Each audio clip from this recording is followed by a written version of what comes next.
At the turn of the century, if I can use that term, around 20 years ago, there was a real issue with the economy. The markets were not going in the right direction.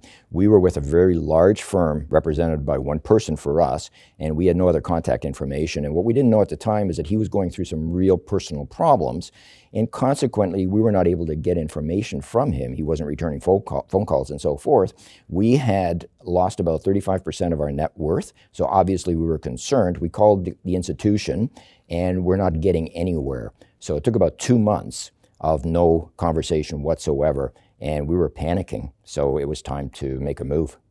So our concern at the time when we moved financial advisors was based on bad experiences from the past. And we didn't really want to relay those experiences to a new advisor. We wanted them to prove to us what they were all about and what they could do. And it was just a general makeup of the group here that gave us the confidence and the assurance that they would do the job.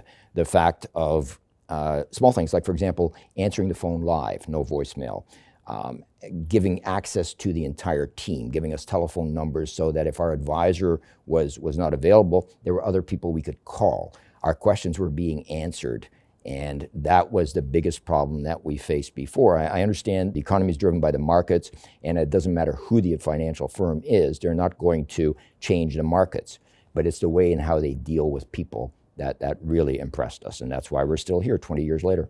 Trust is a word. At the time, of course, we didn't trust. We wouldn't have trusted them because we didn't know them. And it's only the proof is in the pudding.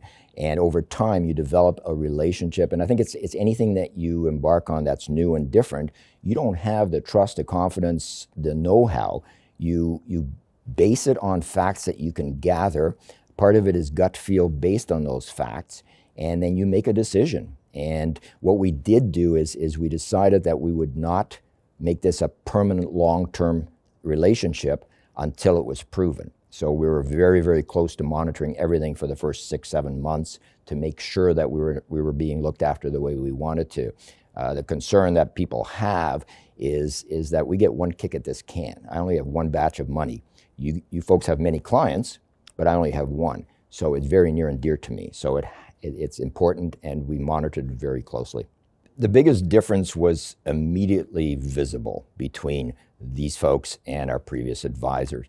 And the differences are small, but they add up very quickly. First of all, there was a team that we dealt with, which was fantastic. You're not just dealing with one person, and a team takes a vested interest. But there's also things that are very important to investors, and that is aside from managing the money, and that is everything else that the group does. For example, accounting. They look after our taxes. Insurance. We just came back from a trip. We bought travel insurance for you folks. They look after our taking care of our wills, our power of attorney, all those documents. Plus, of course, the financial element, which is, rebalancing portfolios when it needs to be done. I know nothing about the financial world. I have to rely on them, just like I know nothing about cars, so I go to a car place to fix my car. So it's great because everything is not just looked after, but it's also explained back to us. And that's very, very important. So the enjoyment, I guess, in working with a company is the success rate that you achieve, that you encounter. And I think we have a common goal, which is what's really nice about the team at your firm. The common goal is that you get paid based on what we earn. You don't get paid from third parties. There's no incentive for you to sell different products and that, so you win a trip to Hawaii or something. It's all about what we do. So if we make more money, you make more money. And that's a common drive. We're in the same boat going in the same direction. That's extremely important.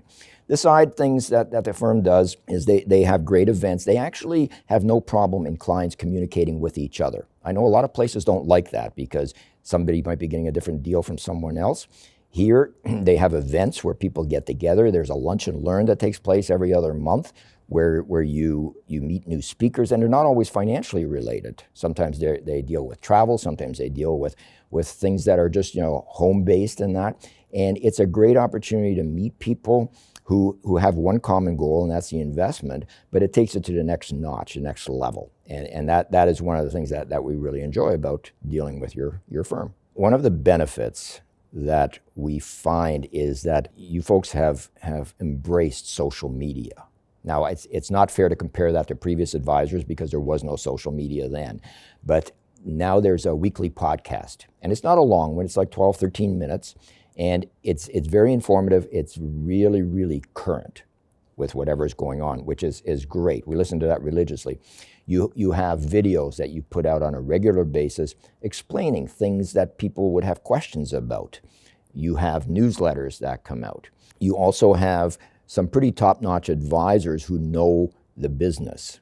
And I know that if Michael, who's our advisor, is not available, then we can turn to Rob and have our questions answered, or we can turn to Carlo if need be. So there's never a shortage of people who will give us information about specific things we need. If it's about our portfolio or anything to do with our well-being, we can talk to a number of other people within your firm to get the information and get it promptly.